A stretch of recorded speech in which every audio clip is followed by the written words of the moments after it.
I think we can go ahead and get started. There are about 50 of us online now, and we're expecting a few more.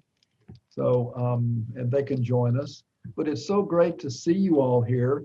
For those of you who don't know me or are not familiar with the Dallas Institute, I'm Larry Allums, the executive director of the Institute. And we are into Zoom of necessity. And it's going to be that way for us for the rest of the fall semester, as it is for most cultural and artistic organizations who do programs. So thank you all for joining us. Please go to our website and see what else we've got coming up. On the PowerPoint that Josh had looping before we started, there was one advertisement for a program coming up on September 22nd, a tribute and celebration of Toni Morrison. We'd love to see you there, and other things. All of our activities, and we've got a full slate of programs.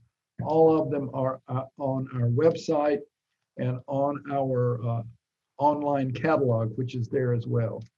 So thank you all for being here, and I'm just going to jump right in. And first of all, ask Josh, for a few remarks about Zoom protocols in case we're new to this. So Josh, could you say a few words? Sure. So I hope you enjoy the music from the Hillbilly Thomas, if you're able to catch it. They have a Spotify list. They have, I leave some music on YouTube and then on iTunes as well. I'd just like to remind y'all that during the presentation with Dr. Hooten Wilson, to please mute your microphone so that unnecessary sounds like ringtones or dogs, some loud cats, maybe traffic sirens, or breathing, aren't captured and translated through to everyone else. We will be recording tonight with video and audio. So if you don't want to be recorded by video, you can just turn off your camera. No worries. Later during our question and answer session, we will feel free to unmute yourself to ask a question to Dr. Hooten Wilson, just Dr. Larry. You can draw your attention by raising your hand physically, give them a little wave. We may have more video participants than space on the screen, so I'll be trying to help them field questions, and you can always send me a chat or just raise your hand. One last thing, I was nervous about the weather, but it seems to have broken, so I told Larry if we lose power here, we're going to light a fire and jump back in as soon as we can with our phones. So just in case. Hasn't really happened yet, but digital stuff. I think that's all I have. So. Okay, thank you, Josh. Appreciate that. And so we're going to have a good time tonight. And we're honored and so pleased to have with us Dr. Jessica Hooten Wilson. We've gotten to know her over the last couple of years, especially the last year after she won our Hyatt Prize in the Humanities. And she is going to be awarding the Hyatt Prize to the 2020 winner as well, Professor Zena Hitz of St. John's College. And that will be on November the 11th. And we invite you to read about that on our website and perhaps join us if you'd like to. It's going to be a great event. It's going to be an online gala, our first shot at something like that. And so it's going to be interesting for us to do. Jessica Hooten Wilson is Louise Cowan Scholar in Residence at the University of Dallas in the Classical Education and Humanities Graduate Program. She is the author of 3 books: Giving the Devil His Due, Flannery O'Connor and the Brothers Karamazov. That's the first title, which received a 2018 Christianity Today Book of the Year Award. And then a second title is Walker Percy, Fyodor Dostoevsky, and the Search for Influence. And third, Reading Walker Percy's Novels. In 2019, she received, as I've said, the Dallas Institute's Hyatt Prize in the Humanities, and will present the 2020 prize to this year's winner. She is a fellow of the Dallas Institute. We're awfully proud to have her as a fellow. And she is co-editor of the volume Solzhenitsyn and American Culture, The Russian Soul in the West, a collection of essays on the legacy of Alexander Solzhenitsyn. And currently she is engaged in a milestone project of American letters, bringing Flannery O'Connor's unfinished novel, Why Do the Heathen Rage, to publication. This is what she's been working on. This is why she's with us tonight. And we look forward to hearing about this literary event from Dr. Hooten Wilson this evening. Jessica, you're on. Great, thank you. And Josh, do you have a way to show my PowerPoint while I'm talking? Yes, 1 second. Okay. Well, I'll talk while you set that up for me. That way you can talk me through how to move through that. I thought instead of looking at me the entire time, it would be helpful to have a few visuals. And so I went ahead and set a PowerPoint up. Probably a lot like the Dallas Institute. I do not usually teach through PowerPoint any more than they usually hold events via Zoom, but we are going to try it. I think it will be helpful so we can capture some of the things that I'm talking about. After all, I'm talking on a work that most of you, well, I'm going to guess none of you have actually read. Most people who know Flannery O'Connor, they know her because of her complete stories. They know her because of her 2 novels. But yes, there is a 3rd unfinished novel, tentatively titled Why Do the Heathen Rage? And perhaps in Q&A, you can ask me a little bit about the title and where it comes from. I won't get into it too much, but please do ask. This is the story that I'm going to tell. I'm going to tell the story of the unfinished novel rather than tell about the novel itself. I'll talk a little bit about it, but for the most part, I want to talk about what it means to finish this work. People would balk at the idea of finishing Flannery O'Connor's unfinished novel. In fact, they do often when I tell people what it is that I'm working on. How on earth could you take on this audacious task to work on an unfinished work? Well, in actual fact, the majority of Flannery O'Connor's work was published after she died, right? So if we look at, and Josh, if you can click to the next titles, if we look at her list of works, Everything That Rises Must Converge, her short story collection, came out after she died. So there were people that helped edit that. Mystery and Manners, Robert Fitzgerald and Sally Fitzgerald helped put together these essays, and I'm going to talk a little bit about their process because it was pretty intrusive. The Complete Stories, stories that O'Connor herself didn't actually want published and asked her editor to pull from publication, were in the Complete Stories and were published.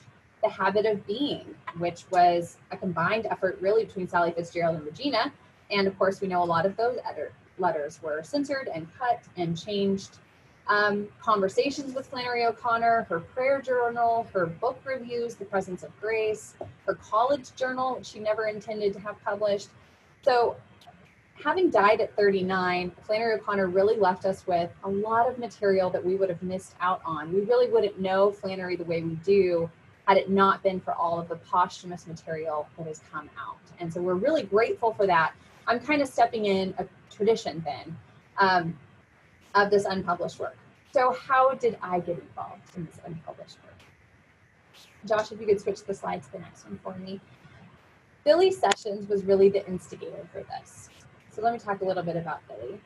Billy was a friend of Flannery O'Connor's, and he was a friend, if you see this picture here, that's Sally Fitzgerald and Billy and his wife, and also Betty Hester, who is known in The Habit of Being as A. She didn't want her identity to come out until after she died. And Billy was friends with all of them. Billy was actually working on Flannery's biography before he died. Supposedly he finished it. I don't know whether we're ever going to get to see that. But let me tell you the story about how I met Billy. I was in Rome in 2009 when they had the first International Flannery O'Connor Conference. I was a graduate student. I was presenting my work on Flannery O'Connor and Dostoevsky. I had the privilege of actually having lived in Italy when I was a sophomore in college, so I knew enough Italian to get around and enough Italian to order dinner, and I knew where to eat in Rome. The rest of the O'Connor scholars there did not. So I was able to take all of the keynotes out to dinner providentially, and I sat next to this tall Mickey Rooney octogenarian figure named Billy Sessions, and we began discussing Flannery O'Connor. He was interested in my approach, looking at Dostoevsky, and he said, if you want to look at her most Dostoevskian work, you need to look at her unfinished novel, Why Did the Heathen Rage? And as you can imagine, my jaw dropped. My entire life seemed to have changed in a second. There was an unfinished novel of Flannery O'Connor's. So I was not the first scholar to have this approach. When the papers were dedicated by Regina in 1970, and they were compiled, librarians put them in different boxes and found this unfinished novel that she'd been working on. And so, of course, scholars just raced to the archives to see, what is this? The first one was Stuart Burns in 1974. He thought maybe there was a Hemingway or maybe there was another Ellison novel, only to actually find that he didn't think anything was there at all. He said, of the 378 pages of material, it's a lot of repetitive episodes. There's no trajectory, there's no structure here. About 5 or 6 years later, Marion Burns comes to the archives, also wondering if there's a novel here, only to be discouraged. She said, there's nothing approaching a proper novel in unfinished papers. It is an untidy jumble of ideas and abortive starts, full scenes written and rewritten many times. So again, rather discouraging. So no one has really taken to task the idea that you could put this together for a publication until now, which is where I'm now stepping in. I took my first trip to the archives in 2009, and I went in and I opened these papers and I recognized Why Did the Heathen Rage from the excerpt that she had published in 1963. I hope you guys had a chance to look at that. Josh, if you would switch the slide to the next one. In 1963, Flannery O'Connor did not know she was in the last year of her life, but she was in the last year of her life.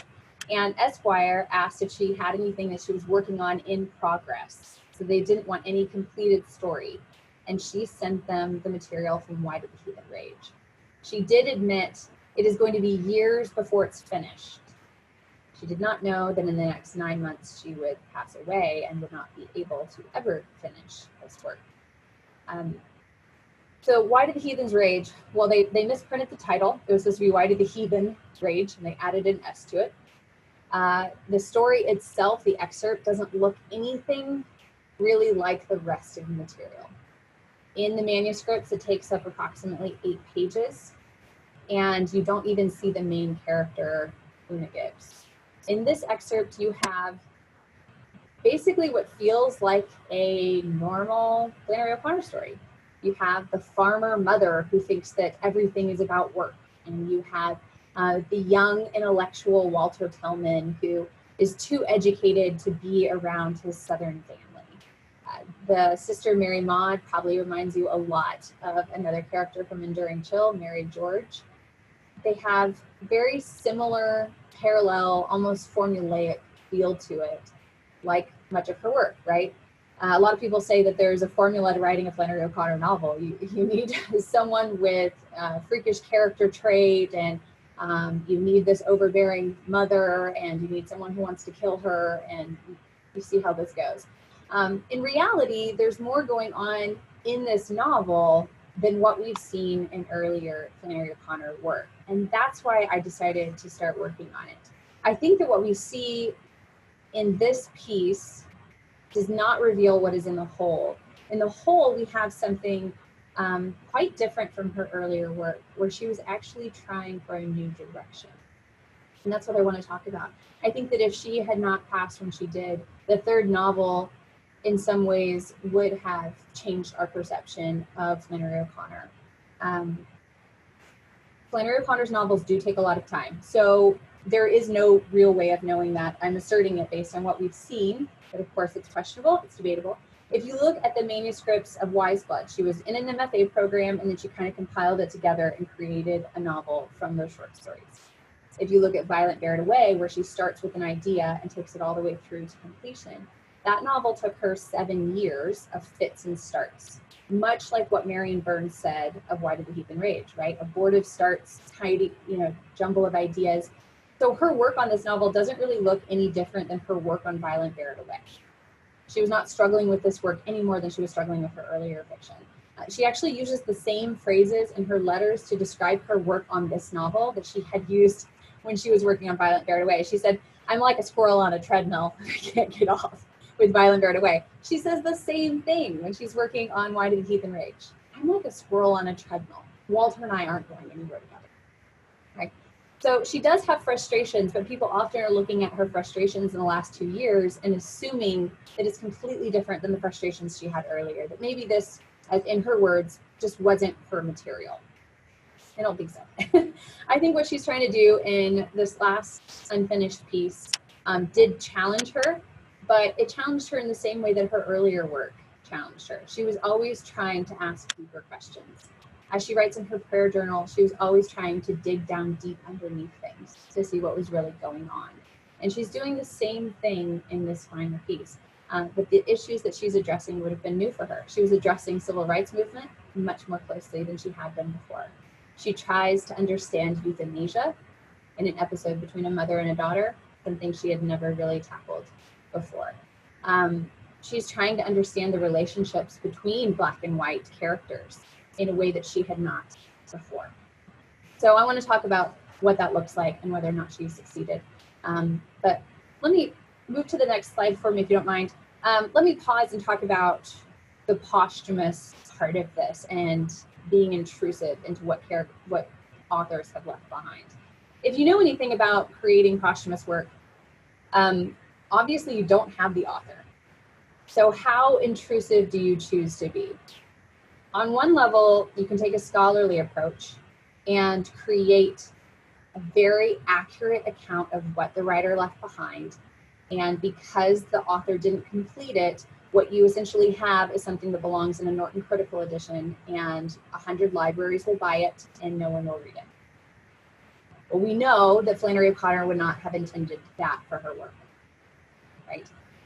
You could do something like what David Foster Wallace's work, his editor, Michael Peach, and I was able to talk with Michael in New York about his work on The Pale King and his work on Hemingway's Left Behind novel, to ask, how did you do this? Doesn't it feel intrusive to take all this material?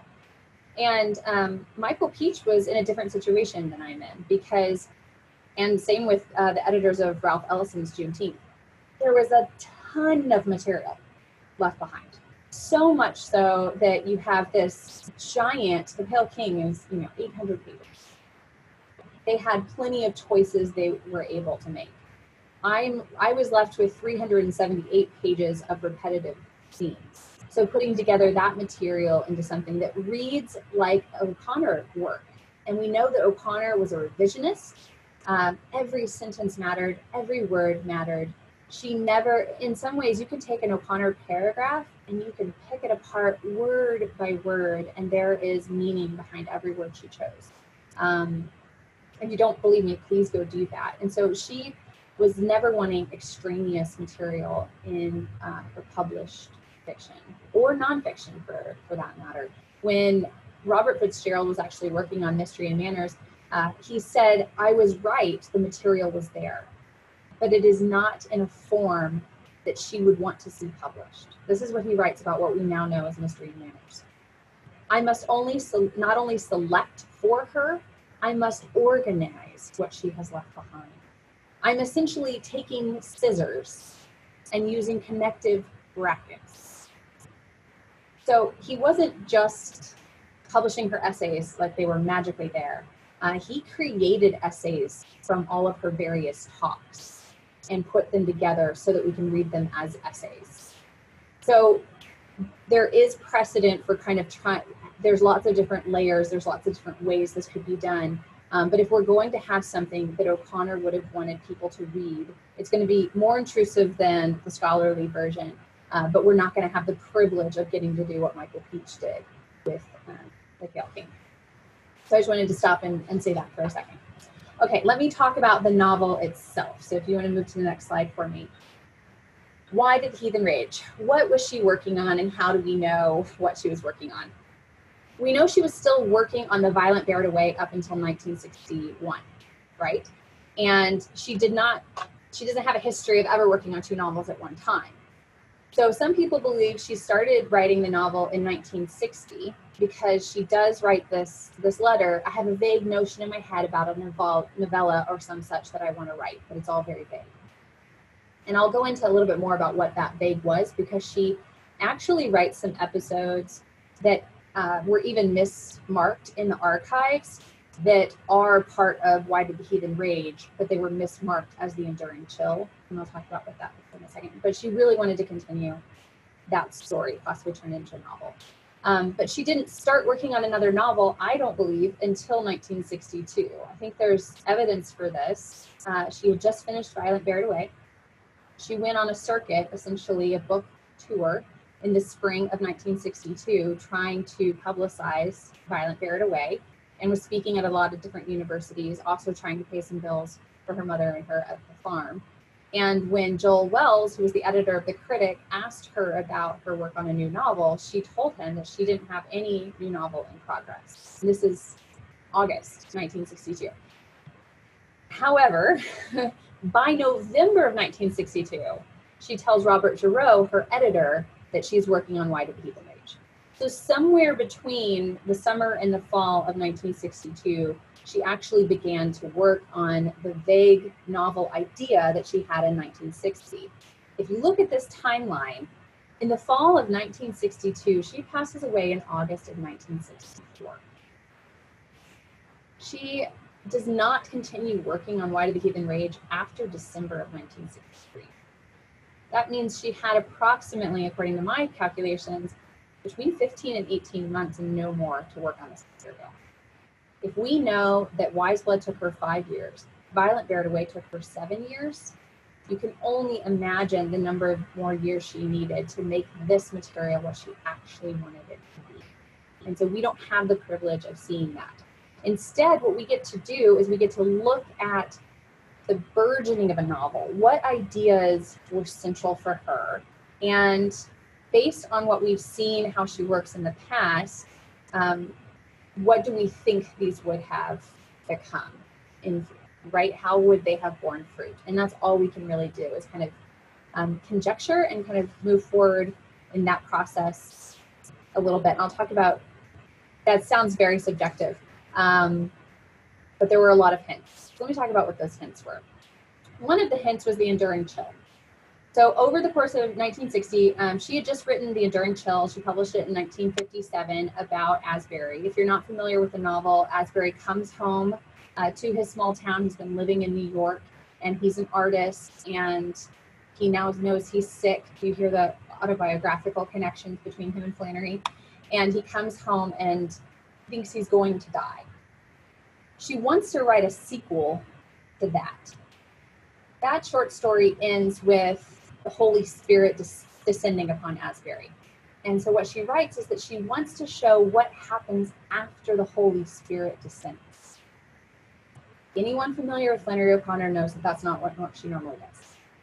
Her stories usually end when the Holy Spirit descends, right? So you have Wise Blood. He has his epiphanic moment at the end of the novel. Hazel notes. Francis Marion Tarwater has his epiphanic moment at the end and then marches into the city, right, to go tell them of the terrible speed of mercy. Those are the ending points. They're the climactic moments in her fiction. So now she's trying something very different. She wants to start with his revelation, that he recognizes his faith. So the main character is Walter Tilman, as we saw in the excerpt, and this Walter Tilman is going to be Asbury redone, Asbury Part 2, in which Asbury does become a believer, but hasn't been a believer for the last 20-something years of his life. And so the adjustment between the newfound cognitive belief and the actual practice in his life is what we're going to look at. If you want to see evidence for this, I can kind of go through some of that in a little bit, but she writes, I have it in mind to take Asbury further into a longer story. She writes, I think there's enough in The Enduring Chill to make a novel of it. It would be a novel with this story as the first chapter, right? The Enduring Chill is the first chapter, and it would be concerned with the boy's efforts to live with the Holy Ghost, which is a comic novel of no mean proportions. Such a great hint of what she was going to do. She tells Mariette Lee a few years later, so this was on her mind for about 5 years. I want to write more about Asbury. Asbury is good for something else, but I haven't decided what yet. Okay, so we have knowledge that she was going to start with conversion, and she actually wrote 4 different conversion scenes that we have, that it was intended to be Asbury Part 2. right? And so she does actually in the early drafts call him Asbury and then changes his name to Walter Tilman, and I'll talk about the name in a second. We know that this character, Asbury, possibly lived in New York, and so she draws that out a little bit more. What is this intellectual legacy? The episode in New York, if you remember, he goes to this lecture, and that's where he meets the Father Ignatius Vogel, meets this priest and has this moment. So the way she transforms it into the novel is he meets a woman character who is a Yankee social justice warrior. She's a woman, and that becomes the heart of the novel. What does it look like for this person that has a newfound belief and someone who has always had a belief in social justice but no belief in Jesus? Right? So you have these two counterparts, and that's going to be the heart of the fiction. The majority of our episodes are the letters between these two correspondents. So let me tell you about these two correspondents and then talk about what were the issues that these two were writing about. So Josh, if you want to go to the next one, I think I have Walter. So here's a cartoon. It's actually a cartoon of Flannery herself that she did when she was in college. But I think it's a great place to start because the opening of Did Heathens Rage shows Walter at the typewriter over and over and over again. And the sounds actually annoy his parents that are sitting on the porch below as he's typing these letters. So Walter has this disposition in which he wants to pretend to be people through the mail, and he puts on these various personalities. It doesn't take a very far stretch to imagine our current day where we can create our own personas through social media. We can create our own personas and write people as though we are a certain way or certain personality, right? We can completely lie about who we are. We could make up a Facebook character and I could be Shakespeare online, right?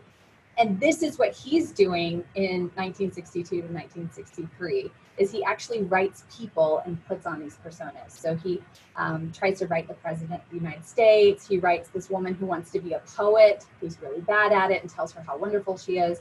He writes a Methodist and tries to challenge this guy's faith. So he's taking on these personas and challenging people's beliefs. He spends most of his nights at a liquor store where he reads and looks like a monk in his cell. So we've seen this kind of character before. On face value, Walter Tilman does look a lot like Asbury or Julian or you haven't seen Charles, or Thomas. He seems a lot like them. One of the things that has been suggested though is that he is a lot more open than those characters to the religious life. The things that Flannery has him read are things like St. Jerome's letters, has him read the early church fathers. She has him reading not Heidegger, not some of the things that we've seen her earlier intellectual characters reading that she wants to be skeptical about or that she wants to challenge as the current of the day. Instead, he's reading very old things, right? He's reading old books. Even his name, by choosing to name him Walter and not naming him Asbury as before, Asbury would have been a more popular name. Actually, one of her cousins was named Asbury that she would walk by in the cemetery. So Asbury was a name that was a more familiar, popular, trendy name, a family name, a connected Southern name. Walter, she's trying to draw on the past. So you would be thinking of all the different monks named Walter. Or she had just reviewed a book in which Walter Hilton, who was a letter writer, who discussed the contemplative versus active life, he's writing these letters. So Walter may have been connected to even Walter Hilton, but she's definitely trying to have that feeling about who Walter is. So we shouldn't just only think about Asbury. We should also think of him in this context. That's kind of older figure. Let me talk about Oona for a second, and then I'll talk about what their letters are discussing. And then maybe we can open it up to some questions. So Oona is in direct opposition. Josh, if you could switch it for me to Oona. Okay, so the reason I bring up this picture, if you look in the top left corner, you see a woman named Marriott Lee. She's right above the guy with the hat. Marriott Lee was another one of Flannery O'Connor's close friends. Marriott Lee and Flannery O'Connor have just some of the liveliest correspondence of any of her letter partners, along the same lines as her and Betty Hester. And Marriott Lee became an inspiration for Flannery O'Connor's later stories. Lee was a Southerner, just like O'Connor was. Her brother was actually Robert E. Lee, but he was Robert B. Lee, Robert Buzz Lee, and he was the president of Georgia College, which is where O'Connor went to school.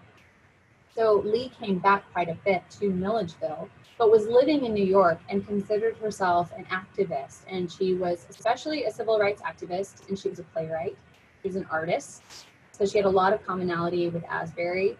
When Flannery O'Connor sent her The Enduring Chill, Lee said, "I'm now waiting for the icicle to descend." She recognized herself in Asbury. She knew that's where Flannery got it. If you read The Enduring Chill, it actually is taken from an episode in Marriott's life. Marriott was riding a bus home to New York and tried to sit next to a colored woman to prove a point. The woman was wearing a purplish Easter hat, and the woman got up off the bus and moved away from her. And this, of course, angered Lee because she was trying to make a point that she didn't see race, and that she, but by trying to make a point that she didn't see race, she was tokenizing the person on the bus. And O'Connor saw that problem, and then writes the story, Everything Rises Must Converge. So once again, Flannery is putting herself in the story, but also bringing Marriott Lee into the story.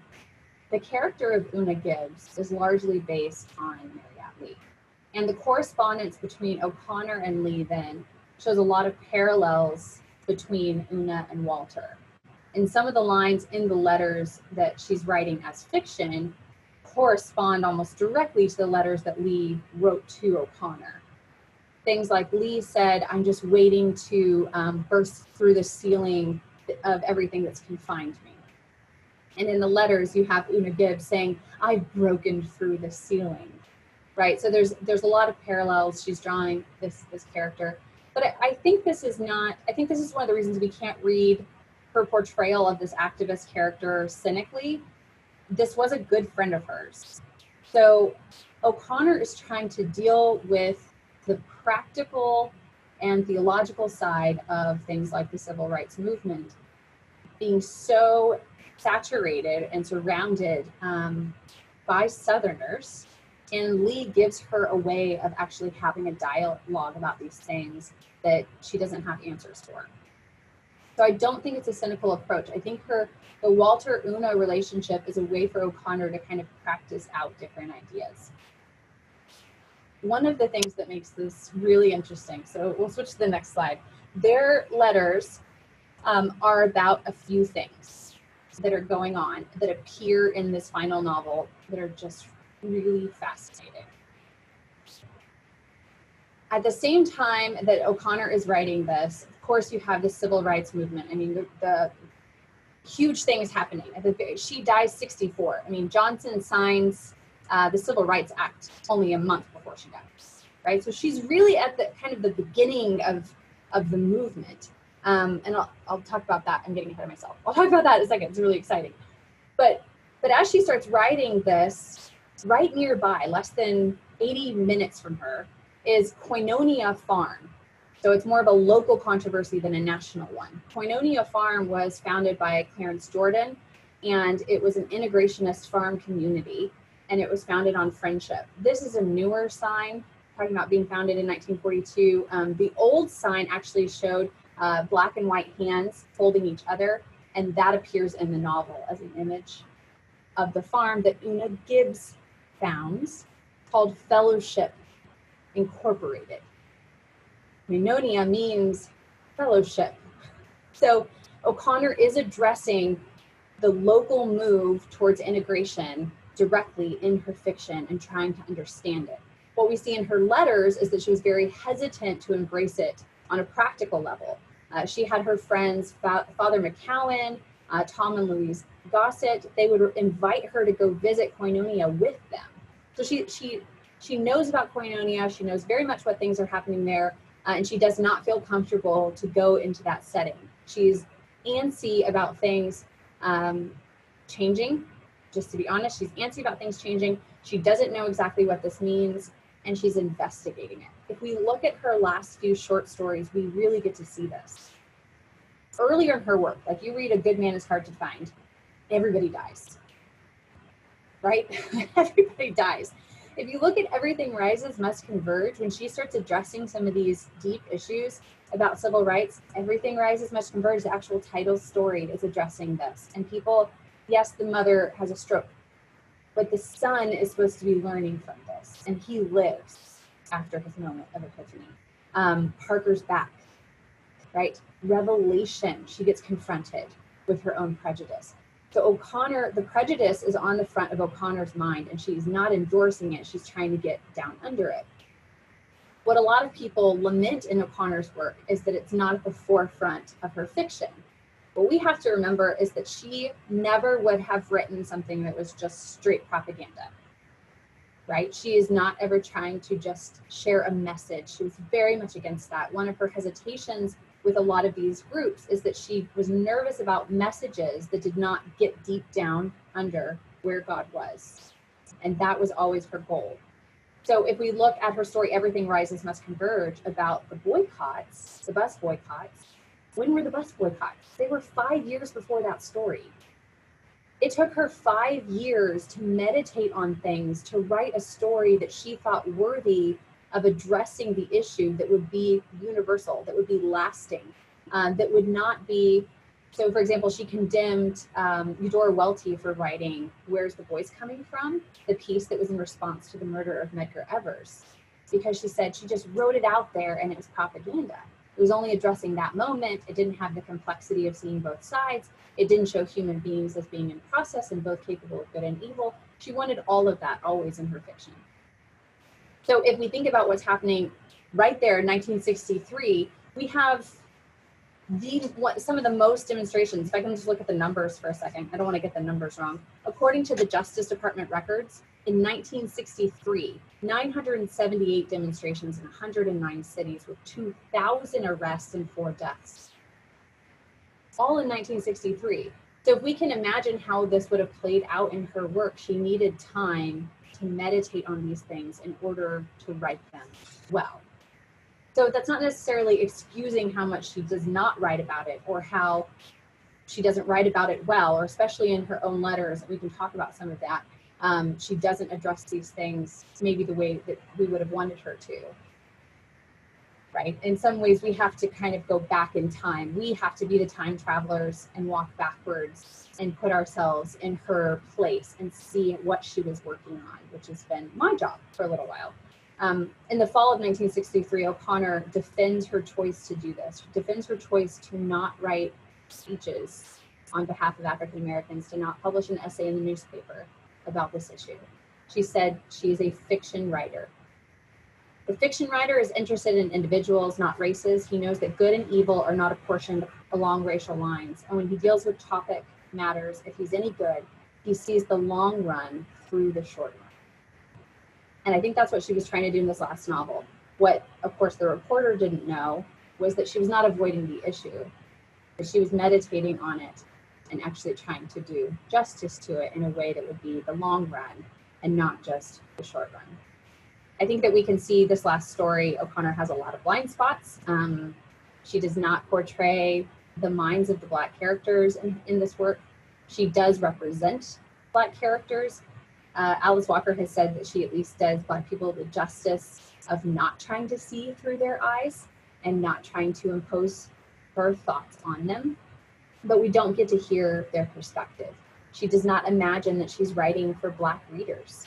There's a huge gap in that she's only imagining she's writing for white readers. And so the heart of her script, the heart of her manuscript, is really about Walter writing Oona, and what Walter decides to do is pretend to be a Black person in the letters to test whether Oona actually does not see color the way that she says, I don't see color. And Walter's testing this and going deeper with it.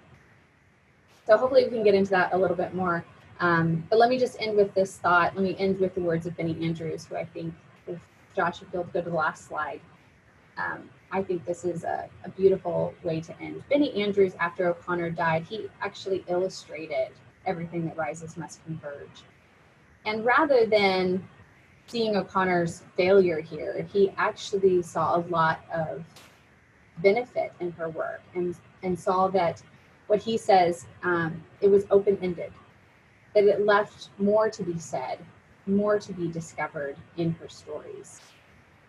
He said he was imitating O'Connor in illustrating her work with the same open-endedness that she had in her stories. But the characters are at a crossroads, and that's just where they are.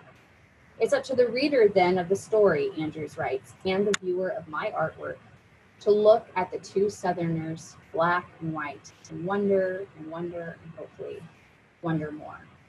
So to be faithful to O'Connor's stories, and especially this unfinished one, I think is to wonder what happens after her last words. To let our stories then continue where she left off. Because we can never know what she intended, but hopefully like Andrews, we can wonder and wonder. Thanks, let's get to some Q&A.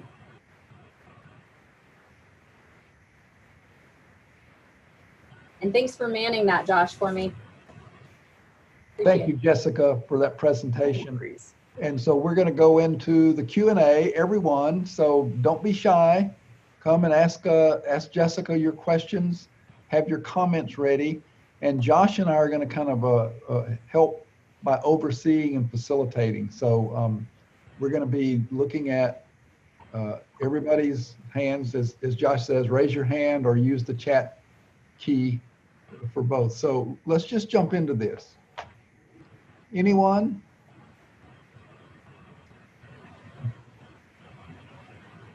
I see Luke has a hand.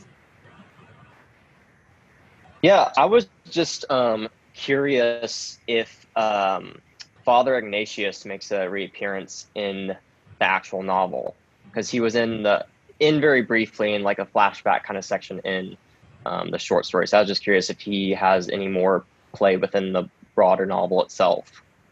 Yes, so she's playing with a religious character, and she hasn't decided which way he goes. So there is a priest character in a few of the episodes, and other times he's called Brother Reverend Simcox. So sometimes he becomes Protestant. Yeah, he actually, so Walter Tilman recalls going to a revival in which he hears Brother Simcox preach. He recalls being baptized by Brother Simcox. So there are these moments where she's trying to get this character to confront religion directly. Thank you. Yes, Catherine.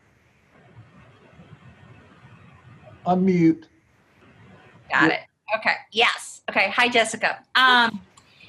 So as someone who writes fiction creatively, etc., I know that, you know, you have an idea, that the writer has an idea, and then if it's really taking off, the writer is following the characters. Okay, you know, I always think of the very ending of Alice Walker's The Color Purple, where she steps in and signs herself off as a medium and thanks the characters for inviting her in. All right.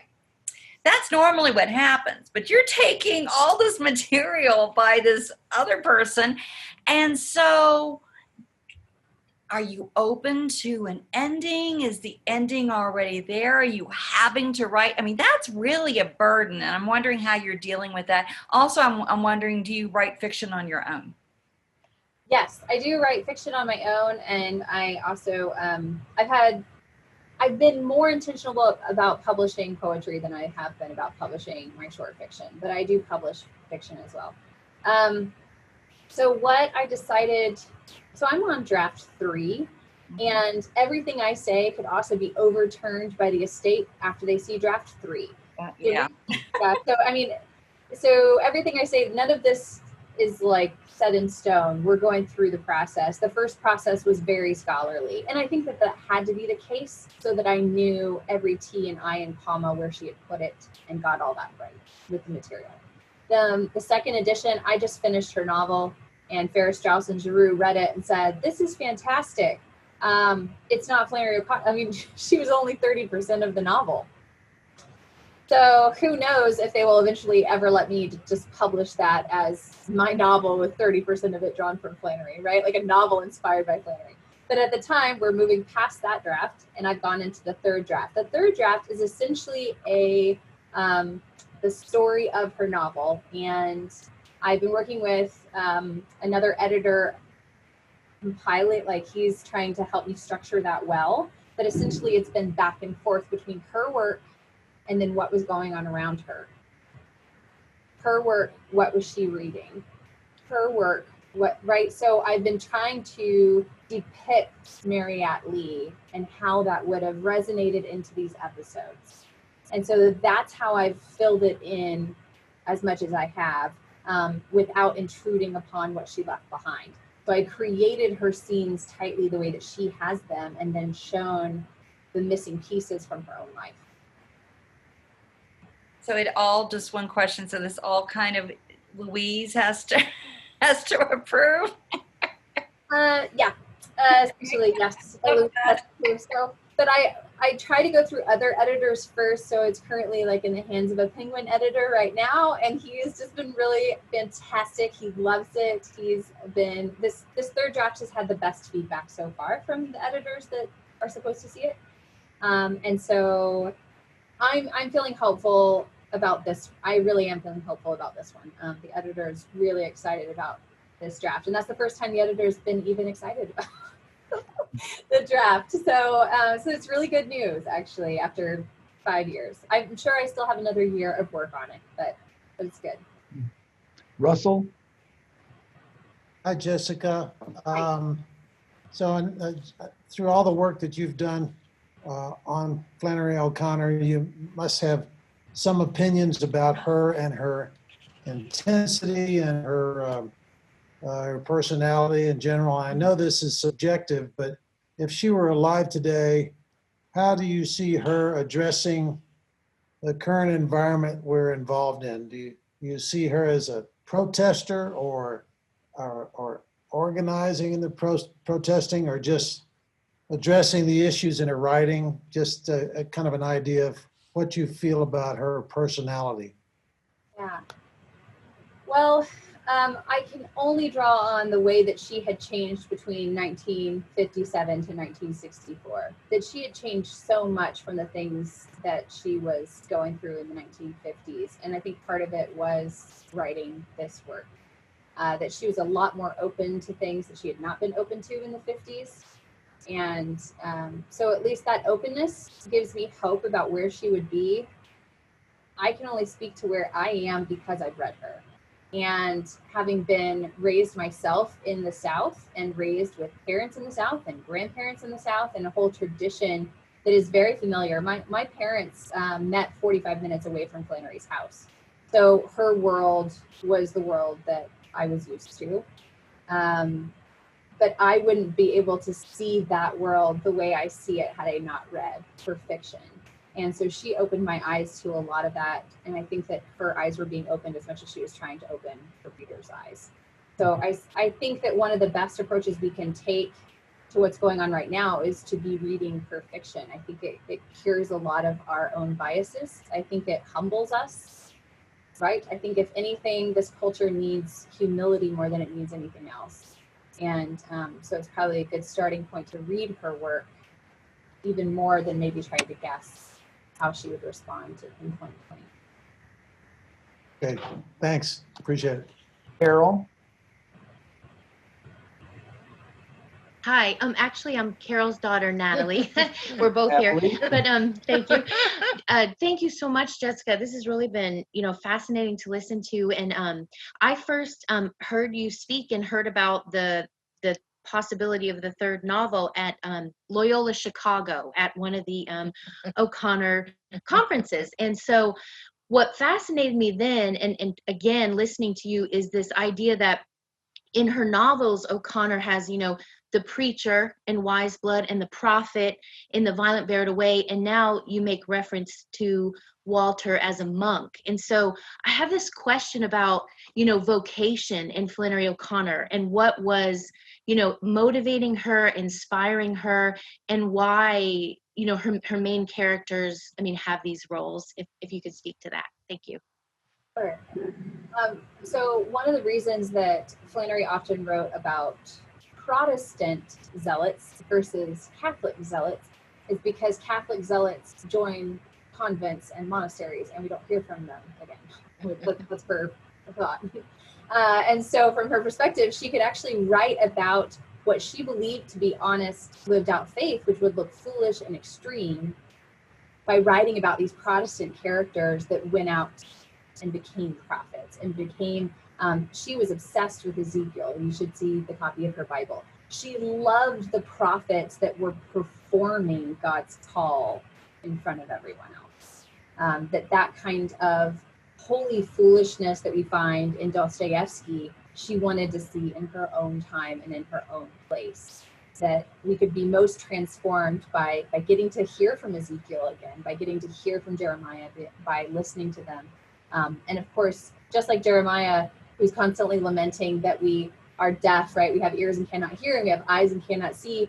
Her characters are being drawn large so that we can see them, and they're shouting so we can hear them. And that's one of the reasons that she's drawn to kind of the religious vocation versus maybe depicting ordinary or more realistic ways of looking at faith.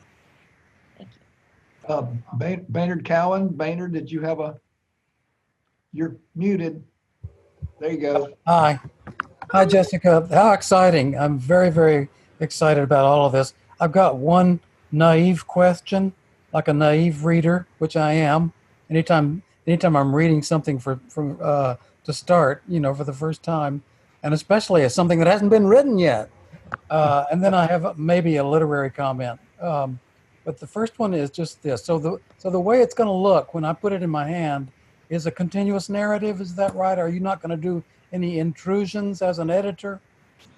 So the current state, so again, this isn't actually the published state, so it's hard to talk about something in progress, right? Because I can't make commitments without the estate saying that this is what they want. But the current state of the manuscript is to actually do what Andrew suggests, and that O'Connor left her work open for us to continue the story. So rather than talk about her failure to complete this novel, I really charge the reader, and actually consider myself a reader in the process. How is it that I am part of this story and you are part of this story? And what does this look like to have a narrative that she begins and that we're part of? Does that make sense? Yes, very good, very good. Yeah, looking forward to that a lot. And just the prospect that she's going to continue to deal with race and the problem of integration, from her point of view, and as you said, with such a meditative viewpoint, makes it rare and makes it really, really, really valuable. Sounds like it will be really, really, really, really valuable. For all of you out there who don't know, I don't think it was mentioned, Jessica recently wrote a review in the journal called First Things that reviewed two books that were critical of Flannery O'Connor for not having a more contemporary or correct view of the race issue. And I thought you did a fine job of writing about her in that essay. It could be that it would be kind of a help to read that, for everyone to read that review. Last comment, it's a fascinating territory that she's exploring, as you explain it, going from the moment of revelation at the end to beginning with that. So very hard territory to negotiate for a writer. Nikolai Gogol failed. We have the remnant of his second novel, which is just not very good. It's not very funny. It's not enjoyable. It may be good in some respect, but I don't think it's I don't think it's really the best work of art. On the other hand, you have the total the high mark of Dante, who managed that very well. But you're working within the comic terrain, as Louise Cowan called it, and moving from the infernal to the purgatorial. It ought to be doable, I think. It turns out to be pretty hard. But then again, it's hard to write creatively at all. So I just want to wish you all the best. I'm really pulling for you, and I know it's going to be terrific. So thanks. Well, I have no ambition to move towards Dante. but I hope what she actually left behind at least clarifies a little bit that she was as unfinished as all of us. I mean, if someone can read what I'm putting together here and have more charity and generosity towards people by recognizing that we are all unfinished and that all of our work is really unfinished symphonies, I feel like that work would do some good in the world, even if it's not at the artistic level of Dante. So Baynard, your comments cry out for further elaboration, about the what has happened, the critique of Flannery O'Connor recently. We may get back to it, but I see some other hands and I want to go on with them. So maybe we'll come back and get Jessica to elaborate on what's going on and why it's important, and get her comments on it. Mary Vernon? Yes, I'm so glad that somebody understands Flannery O'Connor. I'm glad to have someone who can explain it, because I love her and don't understand her at all. However, I've always wondered if the Fitzgeralds, especially Sally Fitzgerald, but also some of the kids for whom she babysat, if any of the Fitzgeralds provide fodder for characters, because Sally certainly should. And did she use any of them or have any feelings about them as characters? So off the top of my head, I can't think of her using them as a character, but I can. So Wise Blood was heavily influenced by Robert Fitzgerald, because not as a character, but she was working on Wise Blood while she was living at their home in Connecticut, and he was translating the Oedipus Rex trilogy. So the idea of a character blinding himself is she just stole it from the dinner table conversation. Right? So yes, I mean, they did have influence on her ideas, probably more than on her characters. And I would say the same for Caroline Gordon. I mean, anybody who knows O'Connor's letters, Caroline Gordon had a huge effect on Flannery O'Connor, but never becomes a character in her work. So, and Mariette was really a walking character. If you read stories about Mariette Lee, I mean, she walked down the cobblestone streets in Milledgeville in the summer heat wearing a fur coat with beer cans in her pocket. I mean, she just threw off tradition and tried to perform. So she really made herself into a Flannery character pretty easily. And this happened actually for a lot of people that visited O'Connor's home. Who is it? Rosalind Barnes? Rosalind Barnes would lay out in the mornings and say that she was getting in touch with God. And Regina said, "You're going to catch the flu." And of course, Rosalind Barnes caught pneumonia after laying out in the dew. I mean, she had these great friends who really made themselves into characters. So, but not the Fitzgeralds that I know. So, an anecdotal addition to this exchange is that Mary Vernon, one of your colleagues at SMU, is one of those children, right? One of those Fitzgerald children. Yes, one of the fellows of the Institute is one of those children. Exactly. Yes. And so it's very interesting. When Jessica received the Hyatt last year, we had a fellows luncheon celebration with her. And Baynard Cowan, you were there. You're a fellow as well. And it was fun watching you meet Barnaby Fitzgerald, understanding that he was babysat by Flannery O'Connor. Very cool. Another question, comment? Josh? Yes. I have one from Heather Zeger. Okay. Kind of a little bit of a touch there. What is your process for putting together the 300 plus pages and developing or discerning the plot, character, and setting? Spreadsheets, notebooks, etc.? So like the actual manual process. So the first time I started putting together the work, I was at Biola University, gave me a sabbatical fellowship where they gave me a really great office with lots of whiteboards. So what I did was create a bunch of whiteboards with index cards that showed her timeline, the things that she was reading, the headlines of the newspaper, what was going on in her world as she was plotting this novel, and tried to match things up. I tried to create the most cohesive scenes from the 378 pages that I could. So what things looked like they went together, even if it was a paragraph here did it fit in this scene or this scene? And I tried to create the most cohesive scenes to work with to try to find that trajectory.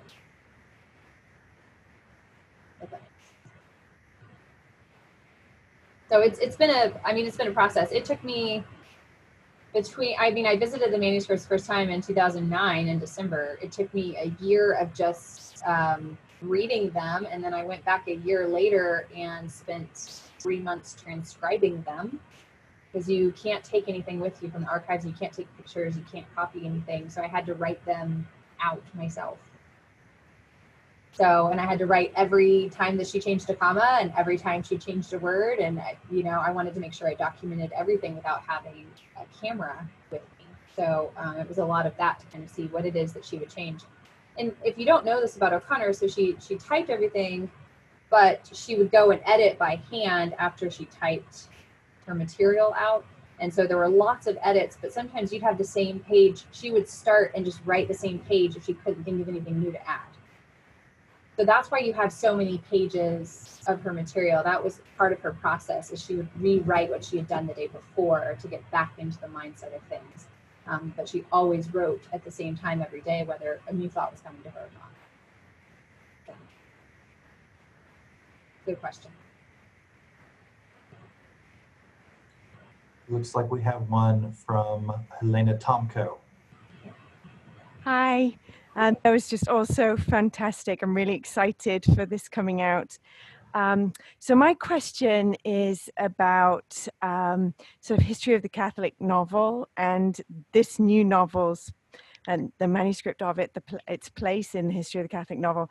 Because I always feel that O'Connor belongs to that second generation of Catholic novels looking to Europe, where you're always trying not to repeat Yves Lemoore and not to repeat Francois Mauriac and not to repeat Georges Bernanos, to the point of almost reacting against them, which I think she at points admits to sort of wanting to react against them. And one of the things I think that second generation is reacting against is the predictable sort of groove of a like Charles Ryder conversion story. And I'm just a little, I have to admit, I sometimes wish she had written a novel more like that, just so that I could see what that would look like if Flannery O'Connor did it, if it wasn't always kind of left in violence and kind of shock at the end. So I'm a little bit intrigued by you saying that this manuscript seems to begin with religious conversion, because I'm just wondering, do you think this is some kind of re-engagement with the sort of grand history of those mid-century Catholic novels, or is that secondary? I'm just intrigued by this dimension of the plot as it exists. Right. Well, in some ways, I mean, if you have the epistolary form, which she had not done before, and so that really slows down the work. That would be more like Bernanos writing a diary, right? So having this epistolary form allows for things to be more dialectic, which was not usually what she went for, and also might be one of the reasons that she struggled, because she was always for the dramatic image and less for the dialectic. And so here she's trying to actually have these arguments between these two characters, which does look a little different. So I mean, you could be onto something. I will say she does change the violence even in her last stories, and part of that's also affected by having a television in her house. She writes in the letters that seeing Kennedy assassinated, she writes in a letter, I can't go back to doing what I did.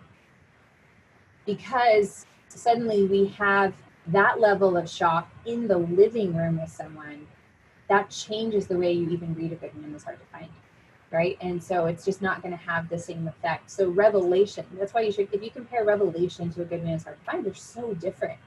And if we see Revelation as where she was headed with this novel, that gives me great hope for what she was going to accomplish with that novel. That to me is by far her best short story. So that was a great question. Now I want to just go talk Catholic novels. I love teaching Catholic novels, and one of the novelists that she really loved that more follows in that tradition is J.F. Powers. I won't go off on that too much, but if you read Mort de Urban, that of course follows in that same tradition, and he is the one who writes her and says, could you stop killing your characters? And she says, oh, you're right, I need to stop killing my characters. So she doesn't kill Asbury. That's why we have this novel. So it's all connected. Larry, you're on mute. Are you talking? Yeah, I was. I'm sorry. Carol Pulser, did you have a question? It's you and not your daughter Natalie, right? That's right. My question is very simple. But anyway, growing up in New York and being in school in 1962, 1963, riding the trains. I live in Texas now. But anyway, so when I go back home, I always imagine, was Flannery on the same train with me, you know? Where was I sitting and where was she sitting? But anyway, I know she left New York because she got sick. But I always want to imagine, what if she had stayed in New York City, you know? What kind of writer would she have been? Would she have done the same books or would it have been different? I don't know. So I like to know what somebody else thinks of a New York Flannery. Well, two thoughts there. One, if you have not read Carlene Bauer's novel, Carlene Bauer wrote a novel called Francis and Bernard, I think was the title of it. You should Google that. It's a phenomenal novel. It's epistolary, and Flannery's a character, but she's a Northeastern writer. But she captures the same voice as Flannery, but the character makes different decisions than Flannery did with her life. So that's a phenomenal work of fiction. It's kind of like fan fiction, but it's actually literary. It's really well done. Whereas if you read, there's some other fan fiction where Flannery's a character and they're just they're unreadable. I'm not going to mention them by name, but that one's a really good one. Also on the New York Flannery thing, she in her last work she is really reminiscing about New York, and so Oona, lives on Riverside and talks about the view outside of her apartment window, and of course she rewrites Judgment Day from her hospital bed, which was her story that took place in New York. So she is thinking about that. That definitely left an impression on her for sure. If you haven't watched the new documentary, I highly recommend the documentary by Bosco and Kaufman, in which they show even like the church that she was at in New York, and and you can watch it online. It's streamable for just $12, and so I would highly push that film. Okay, thank you so much, and it was great tonight. Thank you. Another comment or question? So Jessica, I would have been terrified at the very suggestion that, if somebody threw something like this to me. But is there a kind of a tradition of posthumous novels, other people with experiences that you went to or that you might have thought about?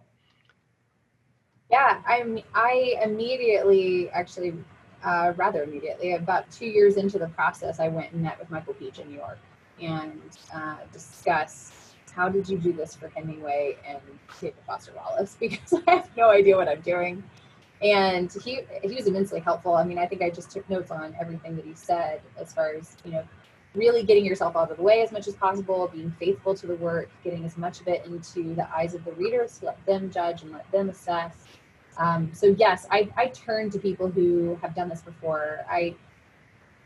And a host of other ones that I emailed and asked about their process. I also talked to a lot of, I've been in the O'Connor community for a long time. I did my first Flannery presentation in 2003, maybe. So 17 years of meeting with these people that are really good at what they do.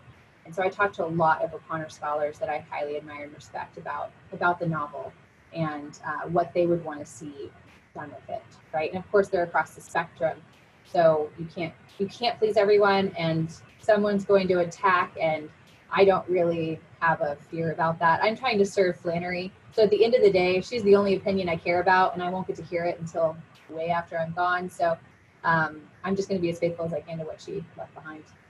That's great. Yeah. We had, a number of years ago, we had John Callahan here after he had done Juneteenth, which was the massive tome that Ralph Ellison was writing, when he died. And he said basically just what you said, right? He's serving Ralph Ellison, so there's a sort of a humility, I guess, built into it like that. Well, it's so hard to understand this, but Flannery, I discovered her when I was 15 years old. she was my introduction really to a strong faith. She was my introduction to writing. I read everything that she wrote from the time I was 15. So I don't know myself without knowing Flannery O'Connor. And so I can't do anything other than dedicate this effort to her. It's wonderful. And with that, I think it would be a timely few minutes now to go back to Baynard Cowan's insertion of the whole controversy that has arisen over her. Could you tell us a little bit about that? I mean, we don't want to get into a debate about it or not, but just, what is happening with that? Yes, please mute everyone else and I will just talk. Okay. Josh? I'm just teasing. It's something that is probably best discussed if all of us were together and getting to talk and getting to dialogue, because it's really not a one-sided issue. The problem that Paul Ely was addressing, and talk about someone who's been in this for a long time. Paul Ely taught me O'Connor as well. Like, I read his book, The Life You Say May Be Your Own, when I was in college, and have immense admiration for him as a writer and a scholar. And he's one of the people that I went and talked to in New York about the work on this manuscript, and he knows the estate. And so I was rather surprised actually at his piece. To be generous, because I don't really know his intention, I'm assuming he was trying to get ahead of cancel culture or something along those lines, where he decided to ask the question that he felt like a lot of scholars weren't asking: how racist was Flannery O'Connor? And I think it was difficult to ask that question during this time where people don't have anything to do except get angry in their houses and write responses like these. So it was a difficult time for him to put this out. I think Amy Alsner made an amazing point in The Bitter Southerner that for him to ask the question was also ignoring a host of women and African Americans who have already dealt with that question and who had to. I mean, Alice Walker fell in love with Flannery O'Connor only to then discover all of these Black writers that no one had taught her and felt like she had been lied to, but then couldn't get away from O'Connor because she loved her. She was a great writer and refused to have a segregated literature and came back to her. And I think that Paul wasn't taking any of those voices into account. He was really assuming a white readership and white scholars who maybe have tiptoed around the issue. But people who have not tiptoed around O'Connor's racism would have been people like Amy, like myself, Angela O'Donnell, who just wrote the book on Flannery and race with the permission of the estate to use the unpublished letters that he quotes. So there are quite a few of us who are not afraid to call Flannery on her sins, but who at the same time don't feel like you can throw O'Connor out or cancel her because of her temporary cultural blindness. There's still eternal goods in writers' work, even with cultural blindness. To me, that would be like, let's not read Shakespeare because he wrote Taming of the Shrew, or let's not read Chesterton because he was anti-Semitic, or Dostoevsky because he was anti-Semitic. I think to play that game is playing it on the wrong terms, and that's what I wrote in response to Ely's piece in First Things, was that really it's an unfair way of approaching an author in general, is to approach them this way. So I think there's plenty in my piece that gives evidence for why I don't think it's fair to just cast a label on someone and not to cast it on O'Connor.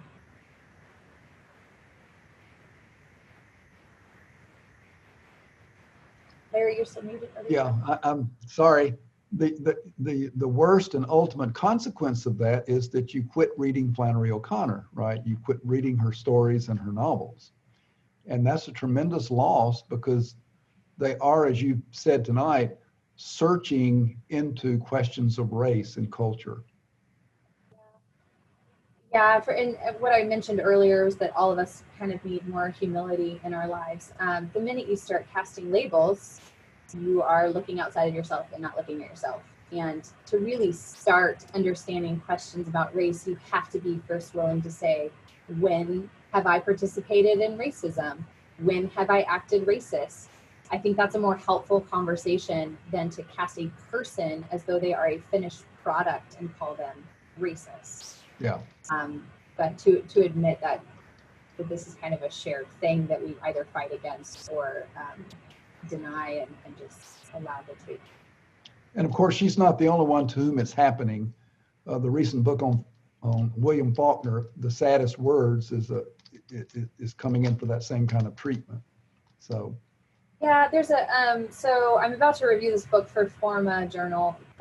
Alan Jacobs' new book just came out this week, Breaking Bread with the Dead. And so I can't help drawing on that because it's a phenomenal apology for old books, right? Yeah. That really tells us that we're all kind of living with the sin of chronological snobbery, and we are judging writers of the past with our own current moment and our own current clarity of vision, or what we assume is clarity of vision, rather than going back in time. And Alan says being a guest at their table and allowing them to be our host. And we can be discerning listeners, but we need to first realize whose table we're sitting at rather than bring them into our time and put them on the wheels. Yes, yes. A couple of comments that I've gotten here, Jessica. Yeah. One of them is from Elizabeth Kaufman, and this everyone has gotten that, but you must know Elizabeth. Yeah. And she says, we'll be on American Masters next year, still playing around the country, and in Canada had some great screenings in Dallas. So that must be a friend of yours. Her film is the one that I mentioned by Bosco and Kaufman that won the Ken Burns documentary award. That's the one that you have to go watch, Flannery. Oh, okay. All right. Yes. And it looks like she's also plugging Amy Alsner's book. Amy is also a really great O'Connor scholar and has an Emory exhibit coming up. So anybody who's in Georgia. Yes, everybody got that note too. Yeah. So anyone else? Any further questions or comments? It's been wonderful having you, Jess. Yes, Evan? Hello. Hi, Dr. Wilson. Hi. So what about this work is O'Connor's most Dostoevskian? You made that comment earlier, and I was curious. Yeah. Well, I don't want to disparage Billy Sessions and say that it's not. It is. The only way that I could possibly see what he was trying to get at is that Walter Tilman does have kind of a Ivan Karamazov bent, right? Things that I cannot understand, I'm not going to acquiesce to. And yet then he must decide how to keep living in the world, right? So he is right biographically that O'Connor was rereading Dostoevsky at the end of her life. Mm. That's a true story. So he might have made an assumption that because she was ordering all these books by Dostoevsky again and rereading Dostoevsky, this work would have shown a lot of that. But I haven't seen as much of that as he intends. I actually think it shares a lot more in common with Augustine or Butler's Lives of the Saints than it does with Dostoevsky. I think it draws on older texts than Dostoevsky. But that's a great question. Thank you, Evan. So finally here, you've been talking about, you think there's another year that you're going to be working on this project. Could you tell us so that we, I have, someone wrote that it's to everyone, I hope this sticks with me like osmosis, but so we do want to keep this on our minds and in our attention. Ideally for you, what's the timeline? Yeah, I have a meeting with the editor on Friday. I'm hoping that we make some changes over the next few months and then the estate can approve it in December. If you know anything about publishing, it takes a long time. So if it gets approved in December, we are at least 18 months out from anything going anywhere. So I think realistically, you're looking at 2022, 2023. Okay. All right. Good. Thank you. Yeah. Thank you, everyone, for being with us tonight. I appreciate your attention. And, Jessica, especially, thank you for being with us. And so we'll sign off now and do it again, I hope, sometime soon. Thank you very much. Let me open the invitation that if anybody wants to write me, you are welcome to. I am a teacher and I would love to hear from you and get to talk more. So I really appreciate this chance to get to open up my classroom and invite you all into my study. So thank you for coming. Thank you. Thank you. Thank you very much. Thanks, everyone. Good evening.